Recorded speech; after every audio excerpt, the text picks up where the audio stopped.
20 signs. One nation under pressure. Filipino families are paying more for rice, but they are earning the same, or even less. Nurses are packing their bags for other countries. Hospitals cannot replace them fast enough. Traffic steals entire hours from ordinary families. Every single day. Homes near work are now out of reach. Even for a driver. Even for a teacher. This is not fear. This is data. By the time you reach number 1, you will understand why. Why so many Filipinos feel the ground shifting beneath them. Stay until the end. The final sign connects everything before it. Number 20 is food prices are outpacing income. A basic basket of rice, fish, and vegetables costs more now, much more than just 2 years ago. This comes from public price data at local markets. Take a Palenque vendor selling these same goods every day. She sells rice from morning to night. Yet she still worries if there is enough for her own children's dinner. Local government reports confirm what shoppers already feel at the checkout. Wages simply have not kept pace with prices. This gap is often the very first crack in a family's budget. It is small. It is quiet. But it repeats every single day in kitchens across the country. And that is exactly why it matters so much, long before it shows up in any official report. Number 19 is wages are not keeping up with the cost of living. Salaries in the Philippines have grown slowly. Meanwhile, daily expenses have grown much faster. This is based on public wage and inflation data. A factory worker on a fixed daily rate feels this every single payday. His paycheck covers less than it did last year. Overtime once felt like a bonus. Now it feels like a requirement, just to break even. Wage boards do adjust minimum pay from time to time. But reports show these increases rarely match rising prices. For families living paycheck to paycheck, this gap never really closes. Every trip to the market becomes a small negotiation, a negotiation between needs and what is actually left. When wages fall behind long enough, it reshapes how a whole household plans its future. Number 18 is housing is becoming unaffordable in major cities. Owning a home near work is now a distant dream for many. Housing reports show city prices rising far faster than income. Consider a nurse working long hospital shifts. She cannot afford a decent unit near her own workplace, so she commutes for hours instead. She arrives home exhausted before her next shift even begins. Local housing data confirms affordable units keep shrinking in supply. Meanwhile, demand keeps climbing across urban centers. This pushes many workers into longer commutes and cramped shared spaces. Some delay marriage. Some delay having children, simply because of housing costs. Affordability is not just about buildings and prices. It shapes how tired, how stressed, and how far from family life ordinary workers become. Number 17 is traffic congestion keeps getting worse. Metro Manila traffic is one of the most talked about daily struggles. MMDA and transport studies rank the region among the world's most congested. A jeepney driver loses hours to gridlock that never seems to ease. Fuel costs rise, yet his actual earnings per trip quietly shrink. Fewer passengers can be served in the same number of hours. Families lose time together because of this daily bottleneck. Workers lose sleep. Businesses lose delivery efficiency, all from the same congested roads. Local government reports have proposed solutions for years. Yet pressure on the roads keeps growing faster than infrastructure expands. Traffic is not just an inconvenience anymore. It is a hidden tax on time, energy, and income for millions of families. Number 16 is public hospitals are overcrowded. Ask any public school teacher who has waited hours at a government hospital. You will hear the same story again and again.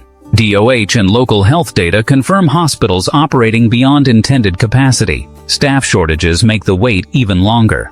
Especially in provinces far from major cities, a teacher bringing her elderly parent for treatment may lose an entire day, just for one short consultation. Private care exists, but it costs far more than a teacher can absorb. This leaves millions choosing between long waits or expenses they cannot afford. An overcrowded hospital system does more than delay treatment. It quietly reveals how thin the safety net has become.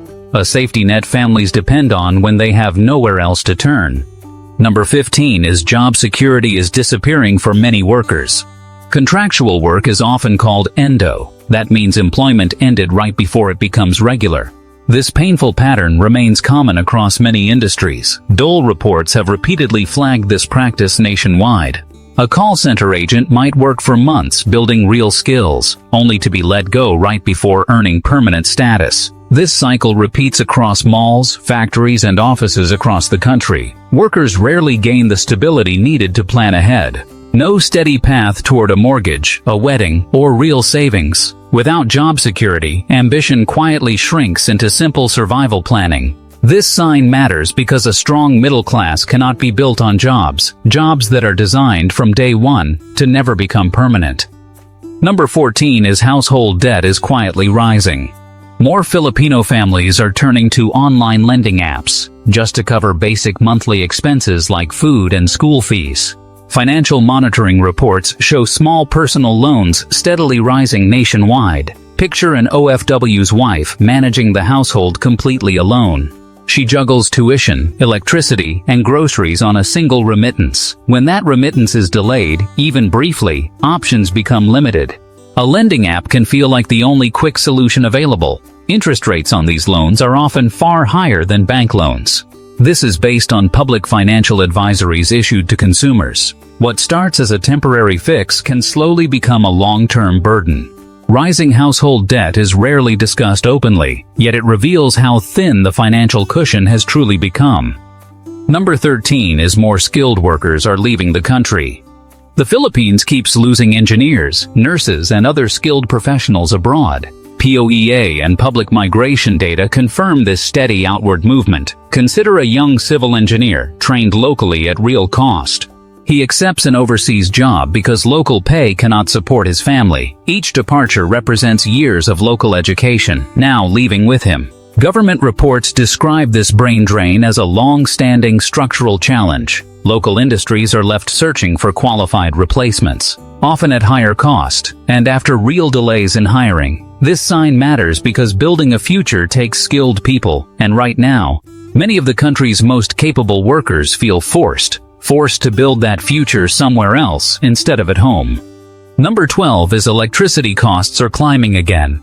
Power bills have become a real source of stress for many. Energy regulators point to rising fuel costs behind these increases. A sari-sari store owner runs a small refrigerator for cold drinks. Her electricity bill now eats directly into her thin daily profit. Multiply her situation by thousands of small businesses nationwide. The pressure becomes very clear, very quickly. Occasional power interruptions add another layer of unpredictability on top. This is noted in utility and local government reports as well.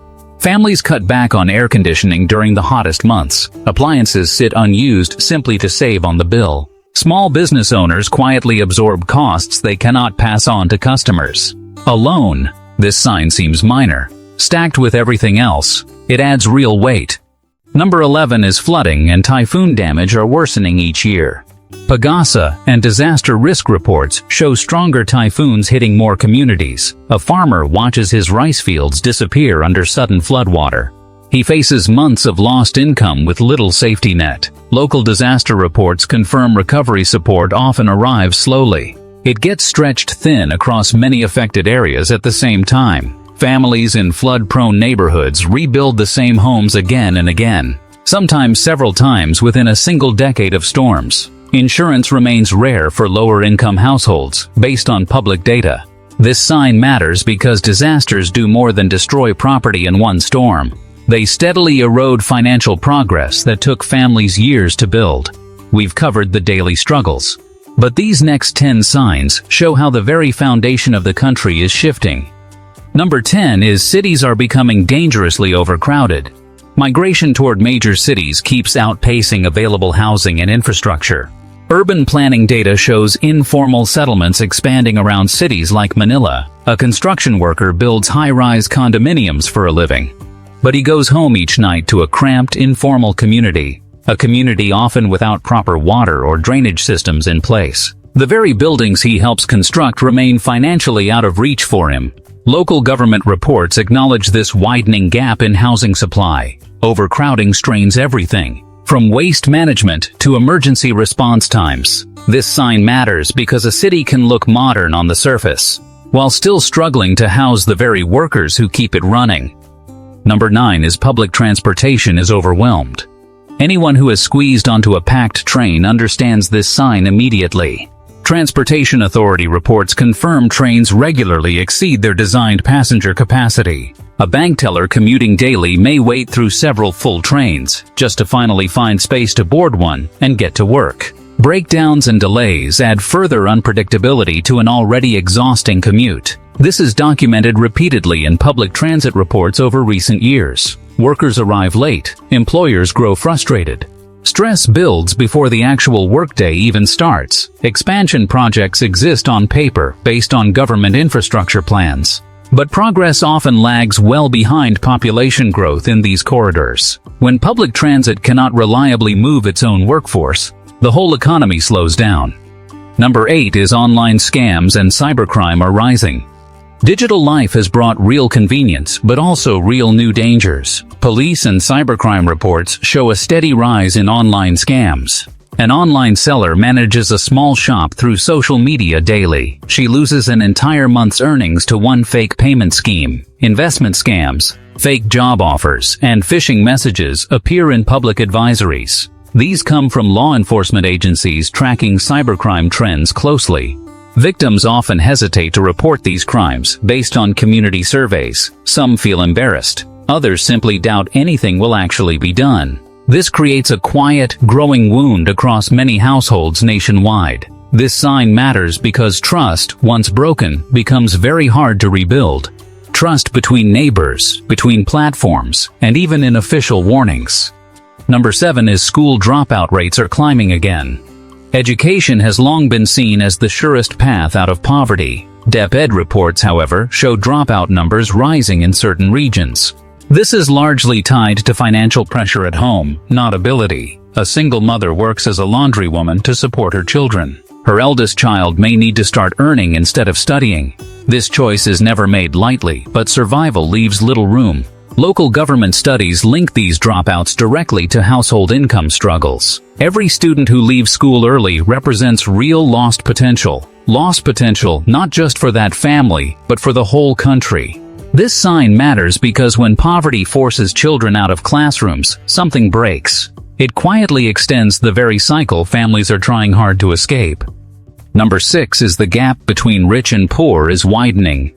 Wealth in the Philippines remains heavily concentrated among a small few. World Bank and public economic reports highlight this widening inequality for years. A security guard works 12-hour shifts, day after day. He passes luxury condominiums he could never realistically afford himself. This is not envy, it is simply the visible distance between two realities. Two economic realities sharing the very same city streets. Public data shows income at the top growing faster than at the bottom. When inequality widens this much, social trust tends to erode too. This sign matters because stability depends on more than total national wealth. It depends on how fairly that wealth reaches the people actually building it. Number 5 is workplace stress and burnout are increasing. Long hours, low pay, and constant financial pressure take a real toll. Public health surveys show rising stress and burnout across many industries. A delivery rider works through heavy traffic for hours at a time. He often skips meals just to finish a few more orders. Mental health support remains limited and still carries stigma in many workplaces. This is based on public health reports from national health agencies. Many workers simply push through exhaustion because stopping is not an option. This quiet strain rarely shows up in official economic statistics, yet it shapes how parents show up for their own children. It shapes how long a career can realistically even last. A tired workforce cannot sustainably carry a growing economy on its shoulders. Number 4 is healthcare and medicine costs keep rising. Getting sick has become an increasingly expensive experience for many families. DOH and public pricing data show medicine costs rising steadily each year. An elderly retiree manages diabetes or heart medication on a fixed income. He may quietly ration doses just to make one prescription last longer. PhilHealth coverage helps, but public reports confirm real gaps remain. It rarely covers the full cost of long-term specialized treatment. Adult children, sometimes working abroad as OFWs, send extra money home. Money specifically set aside for a parent's ongoing medication needs. This turns basic healthcare into an ongoing financial negotiation for the whole family. This sign matters because when staying healthy becomes a luxury, something is wrong. It reveals just how much pressure everyday survival places on households. Number 3 is clean water access is becoming less reliable. Water shortages are affecting more communities than many people realize. Local water district reports confirm interruptions growing more frequent in several provinces. This includes parts of Metro Manila itself, not just far provinces. A carpenter finishes a long physical day of manual work. He comes home to find no water pressure for washing or cooking. Families adapt by storing water in containers around the house, but this is only a workaround, never a real long-term solution. Public infrastructure reports link this instability to aging pipelines nationwide, aging pipelines that cannot keep pace with rising demand. Clean water is not a luxury, it is the most basic requirement for daily life and health. When something this fundamental becomes unreliable, it signals deeper strain underneath. Number 2 is aging infrastructure is struggling to keep up.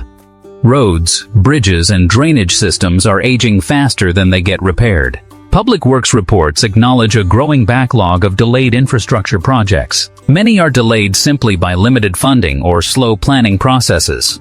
A tricycle driver navigates cracked roads and flooded intersections every single day. Damaged vehicles and delayed trips mean real lost income for him. This is based on transport sector reports tracking road conditions nationwide. Cities keep growing in population every single year. Yet the infrastructure meant to support that growth lags years behind. This creates a widening gap between what a system was built for and how many people actually depend on that same system today. This sign matters because infrastructure quietly touches every other sign on this list, from traffic to flooding to the daily struggle of simply commuting to work. Number 1 is the Filipino middle class is quietly shrinking. Every sign on this list leads back to this one connecting truth. Rising food and housing costs are squeezing families from every direction. So are stagnant wages, job insecurity, and growing disaster vulnerability. Public economic reports show middle-income families struggling to keep up, struggling to maintain the lifestyle their own parents once achieved. Think of a driver, a teacher, a nurse, and a small vendor, all working hard, all doing everything right by every measure, yet all feeling less secure than the generation that came before them. This is not the story of one single failing household. It is the story of an entire economic middle ground under pressure. This pattern repeats across multiple public studies and government reports. When the middle class shrinks, a country loses more than income. It loses stability. It loses mobility. It loses hope for the next generation. This is why every single sign before this one truly matters. 20 signs, one clear pattern. Ordinary Filipino families are being squeezed from every direction at once. This is not meant to frighten you. And it is not about blaming any single leader, agency, or city. It is about seeing the full picture clearly so families can plan, adapt, and push for better systems with open eyes. What if the next 10 years brought real wage growth, safer cities, and homes that ordinary workers could actually afford? Which of these 20 signs affects your own family the most right now? And what do you think needs to change first? Tell us in the comments below. Like and subscribe to Discovering the Earth for more grounded insights into the countries and communities shaping our world today.